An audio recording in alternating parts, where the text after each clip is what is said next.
सभी बच्चों को जय हिंद। मैं सुरेश सुके, व्याख्याता, शासकीय कन्या उच्चतर माध्यमिक विद्यालय सुकमा, जिला सुकमा, छत्तीसगढ़। बच्चों, आज हम कक्षा 12वीं, विषय राजनीति विज्ञान, वार्षिक परीक्षा 2022 के सेट ए के लघु त्रिप्रश्नों का अभ्यास करेंगे।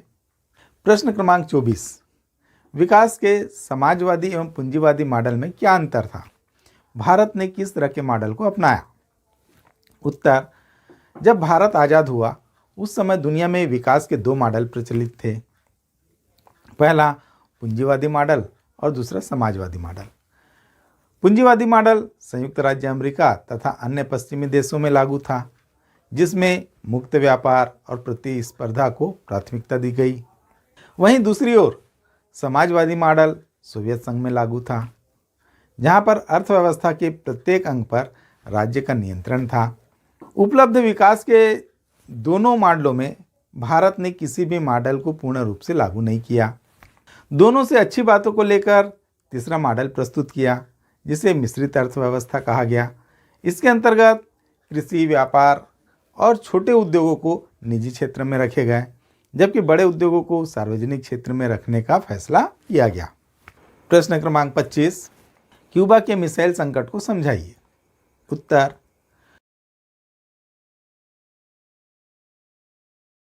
सोवियत संघ के नेताओं को यह चिंता सता रही थी कि अमेरिका साम्यवादी देश क्यूबा पर आक्रमण कर वहां के राष्ट्रपति फिदेल कास्त्रो को अपदस्थ कर देगा, क्योंकि क्यूबा अमेरिका के तट से लगा एक छोटा सा साम्यवादी देश है।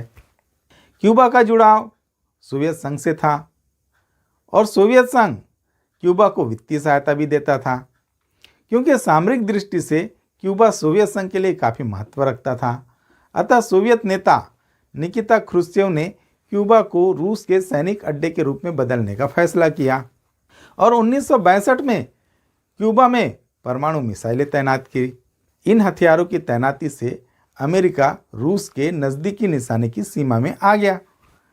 अमेरिकी राष्ट्रपति को इसकी सूचना 3 सप्ताह के बाद मिली, तो अमेरिकी राष्ट्रपति कैनेडी ने आदेश दिया कि अमेरिकी जंगी बेड़े को आगे करके सोवियत जहाज़ों को रोका जाए, जिससे दोनों देशों के बीच तनाव उत्पन्न हो गया और इसी को क्यूबा मिसाइल संकट के नाम से जाना जाता है। इस संघर्ष की आशंका ने पूरी दुनिया को बेचैन कर दिया। अंततः दोनों देशों के राष्ट्रपति के मध्य हॉटलाइन वार्ता हुई और दोनों पक्षों ने युद्ध टालने का फैसला किया। यही क्यूबा का मिसाइल संकट शीत युद्ध का चरम बिंदु थी। प्रश्न क्रमांक 26, 1970 के दशक में प्रारंभ हुए चिपको आंदोलन को विस्तार से समझाइए। उत्तर, पहाड़ी एवं पर्वतीय क्षेत्र में रहने वाले लोगों के लिए वन जीवन रेखा के समान होता है। सन 1970 के दशकों में भारत में ग्रामीण एवं पहाड़ी प्रदेशों में निवास करने वाले लोगों ने पेड़ों की कटाई का विरोध किया। यह विरोध आंदोलन के रूप में संपूर्ण भारत में फैल गया और चिपको आंदोलन के रूप में प्रसिद्ध हुआ। चिपको आंदोलन शब्द, इसमें चिपको का पर्याय होता है गले लगाव अथवा आलिंगन करना। ग्रामीणों ने व्यवसाय ठेकेदारों से पेड़ों को काटने से बचाने के लिए पेड़ों का आलिंगन कर उसे बचाने का प्रयास किया। अप्रैल 1973 में झारखंड के चमोली जिले के रेणी गांव में चिपको आंदोलन प्रारंभ हुआ। अगले 5 वर्षों में यह उत्तराखंड के अन्य जिलों में फैल गया। उत्तराखंड की सरकार ने खेल सामग्री बनाने वाली कंपनी को अलकनंदा घाटी के जंगल में एक भूखंड आवंटित किया। वहां निवास करने वाली जनता का आक्रोश फूटा। पूर्व में सरकार ने वहां के निवासियों की कृषि औजार के उद्योग स्थापित करने के प्रस्ताव को अस्वीकार कर दिया था। जन आंदोलन इतना संगठित हुआ कि सरकार ने व्यवसायिक कंपनी को वन प्रदेश में भूखंड आवंटित करने तथा खेल सामग्री बनाने के पट्टे को निरस्त कर दिया। इस प्रकार हजारों लाखों पेड़ कटने से बच गए। प्रश्न क्रमांक 27, शाक थेरेपी के 4 परिणाम लिखिए। उत्तर, शाक थेरेपी के 4 परिणाम इस प्रकार हैं। पहला, असमानता में वृद्धि। निजीकरण के कारण पूर्व सोवियत संघ के गणराज्यों के अमीर व गरीब लोगों के बीच असमानता अधिक बढ़ गई थी और लोगों को बेहतर जीवन की अपेक्षा बर्बादी का सामना करना पड़ा। दूसरा, आर्थिक परिवर्तन पर अधिक ध्यान। आर्थिक परिवर्तन पर अधिक ध्यान दिया गया, जबकि लोकतांत्रिक संस्थाओं का सही निर्माण नहीं हो सका। तीसरा, रूसी मुद्रा रूबल में गिरावट। शॉक थेरेपी के कारण रूसी मुद्रा रूबल के मूल्य में नाटकीय ढंग से गिरावट आई। मुद्रास्फीति इतनी अधिक बढ़ी कि लोगों की जमा पूंजी धीरे धीरे समाप्त हो गई और लोग निर्धन हो गए। चौथा, खाद्यान्न सुरक्षा की समाप्ति। शॉक थेरेपी के कारण सामूहिक खेती की प्रणाली समाप्त हो गई। लोगों को खाद्यान्न सुरक्षा का संकट उत्पन्न हो गया और खाद्य सामग्री की कीमतें लगातार बढ़ने लगी। प्रश्न क्रमांक 28, पर्यावरण प्रदूषण के प्रकारों का वर्णन कीजिए। उत्तर, पर्यावरण के प्रकारों का वर्णन इस प्रकार है। पहला, वायु प्रदूषण। जब यंत्रीकरण तथा स्वचालित मशीनों पर निर्भरता बहुत बढ़ गई, कोयला, मिट्टी का तेल तथा डीजल के अत्यधिक प्रयोग के कारण बड़ी मात्रा में वायु में धुआं, दूषित पदार्थ छोड़ा जाता है। यह धुआं स्वास्थ्य के लिए बहुत हानिकारक होता है।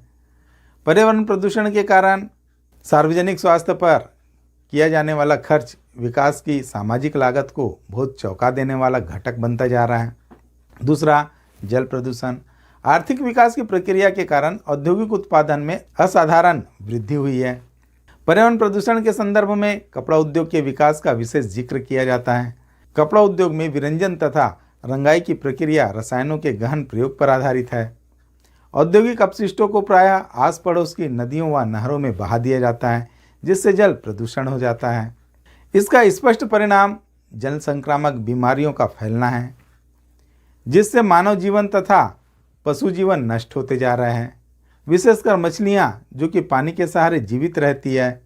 तीसरा, ध्वनि प्रदूषण। मशीनीकरण एवं स्वचालित प्रक्रिया शोर प्रदूषण के लिए जिम्मेदार है।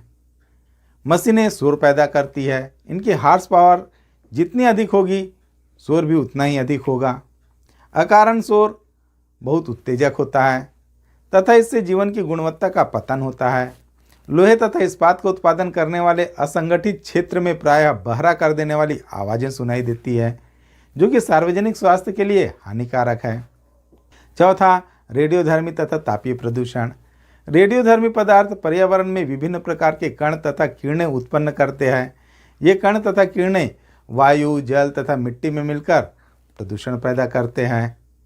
नाभिकीय विस्फोट, परमाणु ऊर्जा संयंत्र, हाइड्रोजन बम प्रदूषण के मुख्य कारण हैं। पांचवा, मृदा प्रदूषण। मृदा प्रदूषण, यह प्रदूषण मिट्टी में अस्वाभाविक परिवर्तन के परिणाम स्वरूप होता है। प्रदूषित जल एवं वायु, उर्वरक, कीटाणुनाशक पदार्थ मिट्टी को प्रदूषित कर देते हैं। इससे काफ़ी हानिकारक परिणाम देखे गए हैं। इससे पौधों की वृद्धि रुक जाती है तथा कभी कभी पौधे मर भी जाते हैं। प्रश्न क्रमांक 28, यूएनईपी के मुख्य कार्य लिखिए। उत्तर, यूएनईपी के मुख्य कार्य इस प्रकार है। पहला, पर्यावरण से जुड़ी समस्याओं के लिए विश्व स्तर पर सम्मेलनों का आयोजन करना। दूसरा, यूएनईपी का कार्य पर्यावरण पर वैज्ञानिक ज्ञान एवं सूचनाओं को बढ़ावा देना। तीसरा, यूएनईपी 175 से अधिक देशों में एकीकृत पर्यावरणीय सूचना सेवा प्रदान कर रहा है। यूएनईपी द्वारा विश्व की स्थिति का आकलन एवं अंतर्राष्ट्रीय सहयोग की जरूरत वाले विषयों की पहचान करना। पांचवा, यूएनईपी संयुक्त राष्ट्र संघ की सामाजिक और आर्थिक नीतियों में पर्यावरणीय विचार को शामिल करने में सहायता देती है। छठवां, यूएनईपी महासागरों तथा सागरों के बचाव के लिए कार्य करती है। प्रश्न क्रमांक 29, भारत के मानचित्र पर 1967 विधानसभा चुनाव परिणाम को चिन्हित कीजिए। पहला, कांग्रेसी राज्य, जिनमें आंध्र प्रदेश, दूसरा असम, तीसरा गुजरात, चौथा हरियाणा, पांचवा जम्मू कश्मीर, छठवां मध्य प्रदेश। दूसरा, गैर कांग्रेसी राज्य, जिनमें पंजाब, राजस्थान, उत्तर प्रदेश और पश्चिम बंगाल। उत्तर,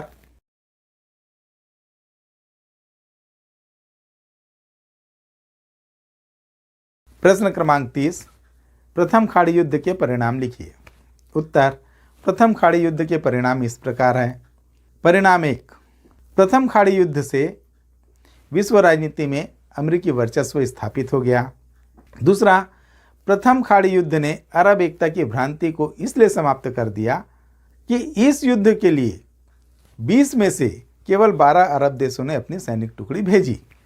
परिणाम 3, प्रथम खाड़ी युद्ध फरवरी 1991 में ही समाप्त हो गया था, लेकिन इराक के विरुद्ध लगाए गए प्रतिबंध लंबे वर्षों तक जारी रहे। परिणाम 4, प्रथम खाड़ी युद्ध में भीषण बमबारी से इराक व कुवैत में भारी जानमाल की हानि हुई। परिणाम 4, प्रथम खाड़ी युद्ध ने यह सिद्ध कर दिया कि प्रौद्योगिकी के क्षेत्र में अमेरिका अन्य देशों से काफ़ी समृद्ध है। प्रश्न क्रमांक 30 अथवा प्रश्न, भारत व अमेरिका के मध्य मधुर संबंधों को स्पष्ट कीजिए। उत्तर, भारत व अमेरिका के मध्य मधुर संबंध इस प्रकार है।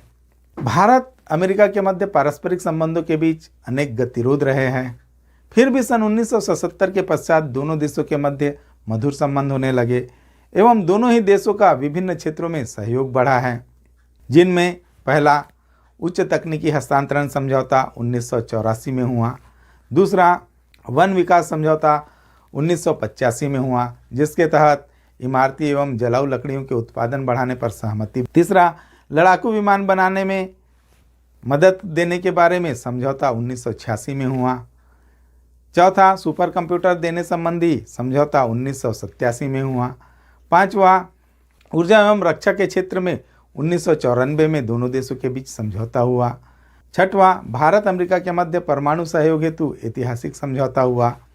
संक्षेप में हम कह सकते हैं कि भारत और अमेरिका के बीच आर्थिक, सामरिक, वैज्ञानिक एवं कई समझौते हुए हैं, जिससे दोनों देशों के मध्य मैत्री संबंधों में मधुरता आई है। तो बच्चों, इसी के साथ ही हमारी आज की क्लास यहीं पर समाप्त होती है। मैं उम्मीद करता हूँ आपको मेरी क्लास पसंद आई होगी। इसे ज़्यादा से ज़्यादा लाइक करें, शेयर करें और सब्सक्राइब करें। धन्यवाद। जय हिंद।